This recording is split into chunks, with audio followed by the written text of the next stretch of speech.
We are moving on to the item of the day, the review and recommended approval of Santa Cruz Metro's draft fiscal year 25 and 26 operating budgets and 25 capital budget.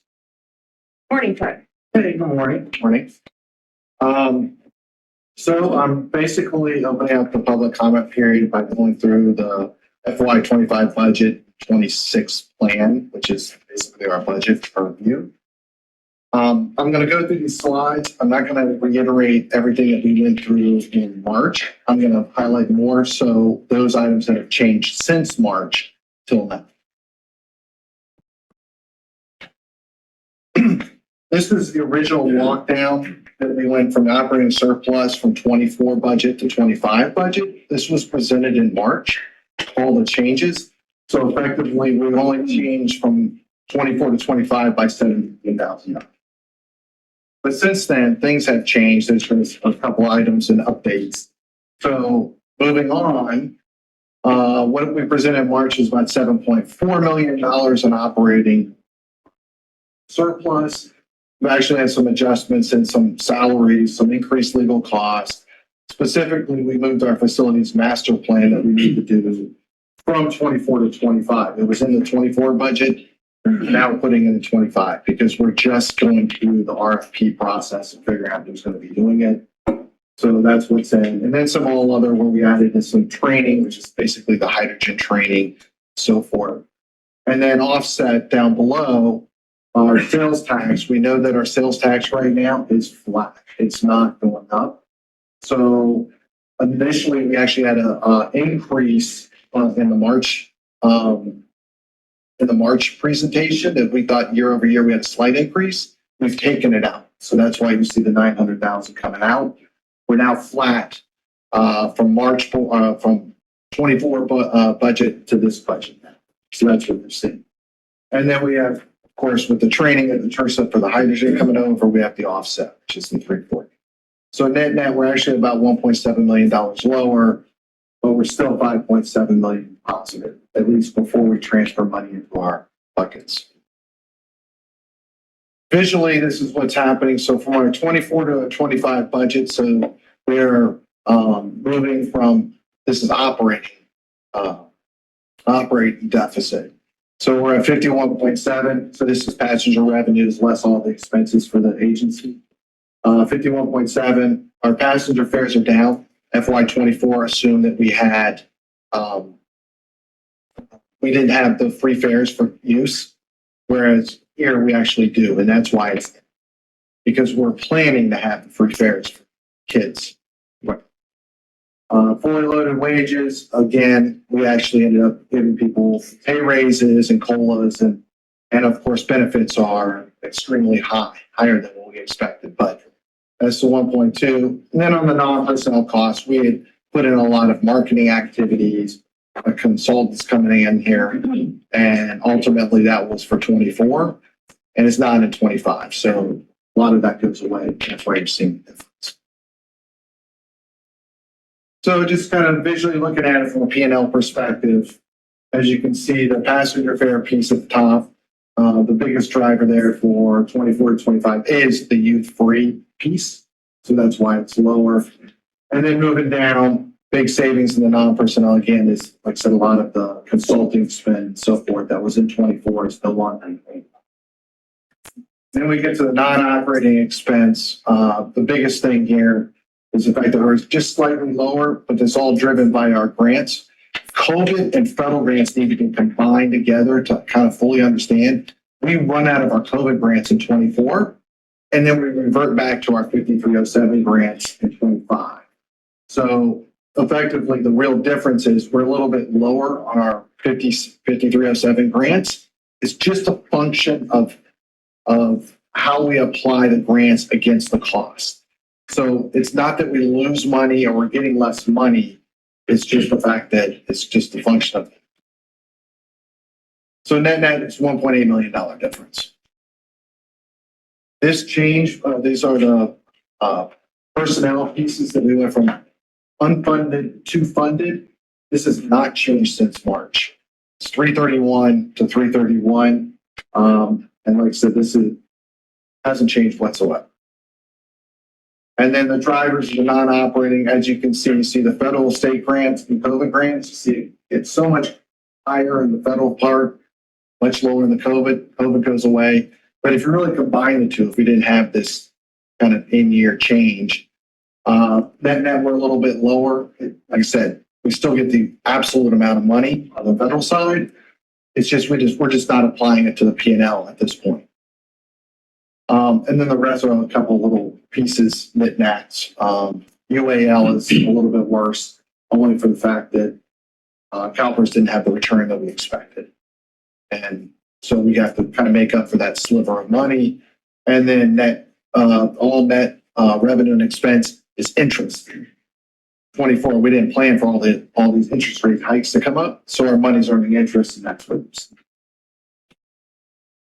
Now for phase 1, phase 2, and like I said, just like I said in March, we talked about base over base. I just showed you base over base. So this is so apples to apples, and so phase 1, phase 2, and zero fares moves forward. And for all those new, we're no longer calling it free fares, we're going to call it zero fares. So here in the FY24 budget, now we move to the base I presented, which is the second column to the left. And then phase 1, phase 2, the impact is $10.3 million in the FY23 budget. We're offsetting that with the TRSA funding. And then the zero fare piece is $3.7 million. So zero fares, the way we have set up in the budget, is 10 months in FY25 and 2 months in FY26 for a full year, starting in September, going through August of the next year. So right now we're coming in at about 65 million, or about $14 million worse in cost. But like I said, that's being offset by our TRSA grant. That's the biggest key. And then just phase 1, phase 2, this is the impact for FY25 and FY26, the 10.3 million for 25, and then it jumps to about 11.5 million in 26. And then it's offset by the TRSA grant. And that's primarily, it's all people and fuel. And what you see is the passenger fares. Of course, if we run more service, we get some passenger fares too as well. And then on the zero fares right now, again, 10 months in 25, 2 months in 26, we eliminate our, of course, passenger fares and some of our special transit fares. And then that's offset by the fact that we don't have to pick up cash. So we don't have Guardia services. So that's the elimination of kind of, let's say, the non-personnel piece. And that's offset by the grant. And that's about 4.5 million for the year for a 12-month period. And then the biggest piece, as we kind of go through this, I'm going to go back here. Who's going? All right, there we go. At the very bottom of this page, where it says operating surplus deficit, we go from 7.5 to 6.8.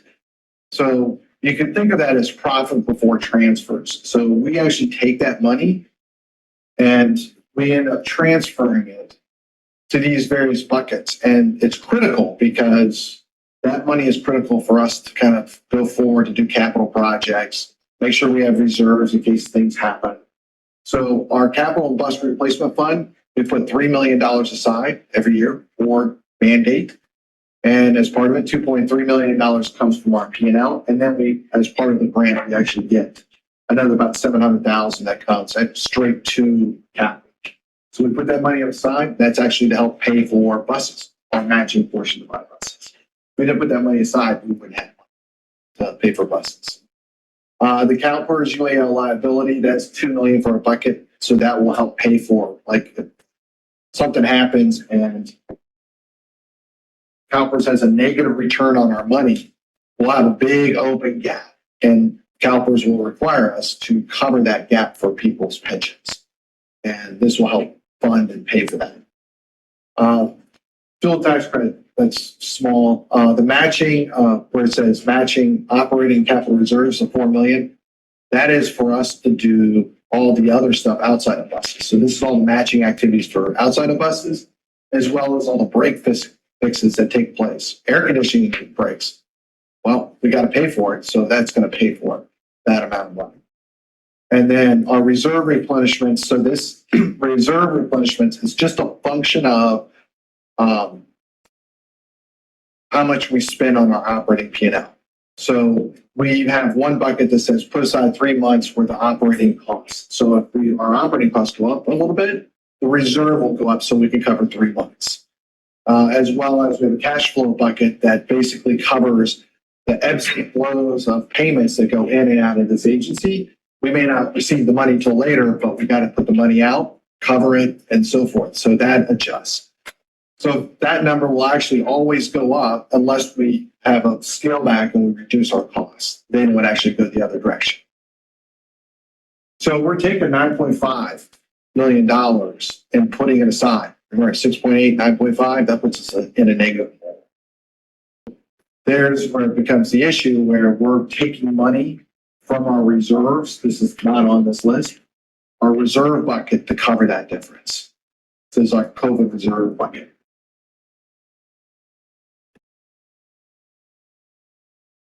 And then on our FY25 to 26, these are the changes that we made. Primarily, these changes haven't really changed much other than the biggest thing here is our labor and fringe and our medical is $3.6 million. And like I said, some of the stuff that we put in, I showed that changed. Not much has changed from 25 to 26 since I last reported month to March. So ultimately, the changes right now from 25 to 26 puts us about $2.2 million worse, down to 3.5.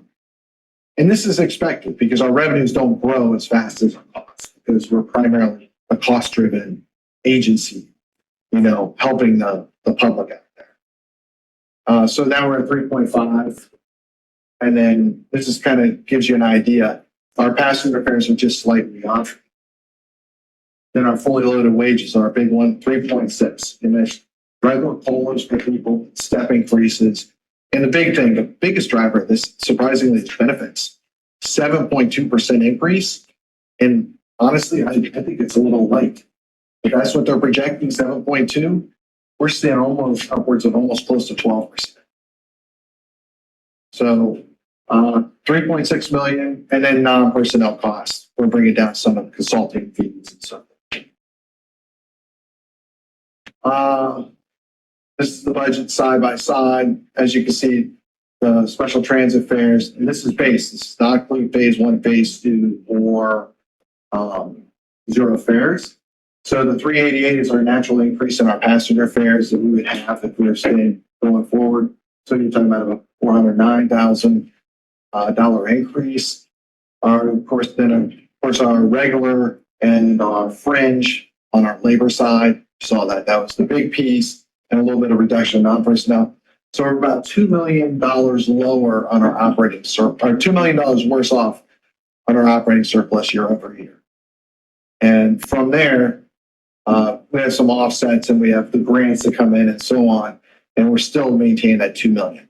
So remember, we talked about it's like it was 6.8, 5.7. Now this is the base. We have all those transfers, and we're going to have those transfers again. So as you can see, now we're at 3.5. So we're eating away from that COVID reserve bucket. It's going to start going down. So as part of it, this is consolidated. This does include phase 1, phase 2, and 1 year of zero fares. So there's your 6.8 going to 5 million. Biggest driver up at top is the fact that you kind of see the passenger fares all come back because you only have 10 months of zero fares in 25, and it drops to only 2 months. So you get 10 months of actual fares. And then you've got your cost as you can see, really in 26, it really starts to kind of balloon on the regular and fringe because we have increased all those drivers. So as you add more drivers, those costs start to increase more and more because all of those drivers are going to have pay increases as well as benefits, and that all goes up. Down below, we are using pretty much a lot of our TRSA grant as well as our state funding, state federal grants. That gets us down to about $5 million. And then just our operating budget and risk. So, as we kind of go through this, this is more stuff that you kind of know, but we're going to document it here. Our passenger fares, paratransit fares, fluctuation in ridership. Of course, if we go to zero fares, that's always an impact. If we have changes in any type of special contracts like UCSC or Rio or for that matter, the city of Santa Cruz. Sales tax, TDA, this is, we said we have no idea. But right now, sales tax looks to kind of be more flat year over year. So that's a little concerning. You know, we're hoping that it kind of kicks back in if we start spending money, but like I said, that's uncertain. Federal funding is subject to appropriations. If they change Congress from Democrat to Republican, that can make changes. Who knows? Economic turndown from recession, natural disasters. Then, of course, fuel cost volatility. That's a big thing right now because we have no idea which way things are going. Their futures are showing a dramatic increase in CNG costs, but we don't know yet. Workers' comp, medical insurance, contract renewals, settlement. We have our aging fleet, a lot of maintenance costs, and just getting parts are a problem. We have a lot of buses down that we're waiting on parts to come in because they're special order parts. Changes in unfunded mandates, overtime costs due to shortage of drivers. I don't think we'll have that here. It could happen. And government mandates for employee leaves and so forth, if that changes. On the capital side, everybody good at this point on the operating side? Can you comment on, actually, I'll wait till you're done with both sides. Okay. All right, so on the capital budget technically is $115.4 million. And in that, we're expected to spend $71.9 million on these brand new hydrogen buses. Right now, the target date is FY25. If they slip kind of the timeline as they go forward, you know, that they're not producing them as fast, that could fall into 26, but it still doesn't change the fact that it's 71.9. And then we've added in a few non-revenue vehicles, 1 fleet truck and 2 fleet cars. We need the fleet cars for the bus drivers to show themselves at the bus stops, change drivers and so forth. And with all the drivers coming in, especially with phase 2, we're out of cars. Are we using like electric cars or grain cars? The last cars we bought were electric cars, which was the Bolts, but it took us a long time to receive them. I think we're looking at the identity of either a hybrid or fully electric car. Oh, there you go. So I think we need to move forward in that direction and not like gas. So, Yeah. Okay. Good. On the construction related projects, currently right now is the biggest one I'm feeling thing is the fact that the hydrogen fueling station, as well as the temporary hydrogen fueling refueler. Now, we're not sure if we're going to go down the lease or the buy route yet, but the point is it's about $4.5 million. And then, of course, the hydrogen tank. That's the big. So the other thing, bus rapid enhancements on SoCal Drive, that's kind of split over 25 and 26 for about 9.5. And that's covered by TRSA. By the way, the hydrogen piece is the TRSA piece. For the most part, it's TRSA. And then the bus rapid enhancements, again, for the most part, it's TRSA. Watsonville parking lot, in case we have to do stuff down there because we have a lot of things. And then the Watsonville station redevelopment of the 8.5. On the next page, maintenance facility upgrade for the hydrogen buses, 35 bus shelters and some with new trash cans, automated security gates, and so forth. That's about another 2.4 in 25, and then about 100 next year. And by the way, all these are covered in some way, shape, or form by either our money or some grant. We're not putting anything that's in there that this is what we'd like to have, but it's not covered.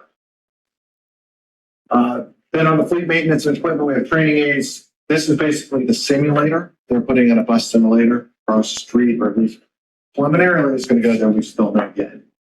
That's for 555. And then there's a high pressure water system that's going to go in the bus wash for underneath the bus because it needs to be replaced.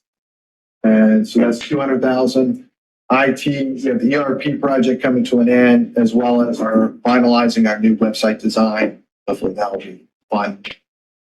And then last, other miscellaneous, this is the only piece that's not really programmed to any capital project. This is part of the money we put aside to do these small things like break fixes and so forth of that nature. So this money's sitting there. So if an air conditioning unit breaks, then we'll just pull it out of that 202 and then replace the air conditioning. So, but it's not programmed to a specific project. And how it's broken down to the 115, the biggest thing, our turf step covers about a third of our funding for all of this project. The VW grant, this is the $480,000 per bus rebate that we'll be receiving to receive these hydrogen buses. That's another 22%. The federal grant and the FTA is another 21%. And the last piece, which is critical, is really the Measure D and the Operating Capital Reserve Fund. That's about 21%. That's our own money. So we're taking our money and putting it into this to do all the rest of this. So 22% of the 115 is our money. And then lastly, some additional information. I'm not going to go through all of this, but like I said, these are just activities we put in every year for the board. So these are like special days and events. Again, here's some employee appreciation activities, exactly what's taking place. We have memberships that are baked into our budget and the details that will be posted, on the website. Everything from APTA, Cadillac, CPA, even smaller memberships. And this is for each of the different groups as we go through. Total of 108 going to 111. That's just the natural increase each of these agencies bring in. And then the big thing here is we're going to keep this in. This is basically APTA as well as the CTA, possibly bring a board member here to at least the APTA meeting that's in DC. I think we did it in the past. I think it all got completely shut down, especially over COVID. And I think at this point, we're going to look to see this happen. And then last, our employee incentive program. So these are welcome kits, employee appreciation events, some of the awards, and then of course, plus rate. And that's relatively flat. Where we stand today is in May. And then of course, June. In 30 plus days, we're going to come back and finalize the budget, close the public comment period, and hopefully approve the budget moving forward. I think that's it. I will show you the cash projected deficit based off everything we have. Showed it in the committee meeting. So right here, base projected cash deficit for the budget. So this is base case, no phases, no zero fares. So right now, we're expected to pull money out of that COVID bucket, so it all runs out somewhere in spring of 2027 at this point right now. And then if we go in where we're making, we want to put in zero fares, as well as do phase 1 and phase 2, but conclude phase 2 in summer of 2027, completely stop it. And this is assuming that we don't get a sales tax. We're talking about winter of 2027 is when we say, that's where we kind of run out of cash.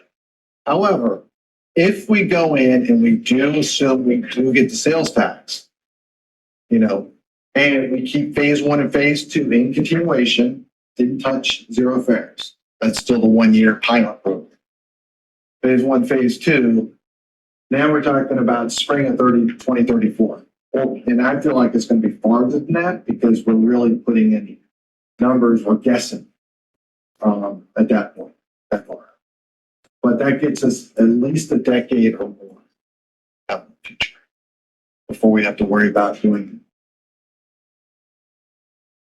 it. That's it. Everybody can wake up. Thank you. All right, we have some questions to start with Director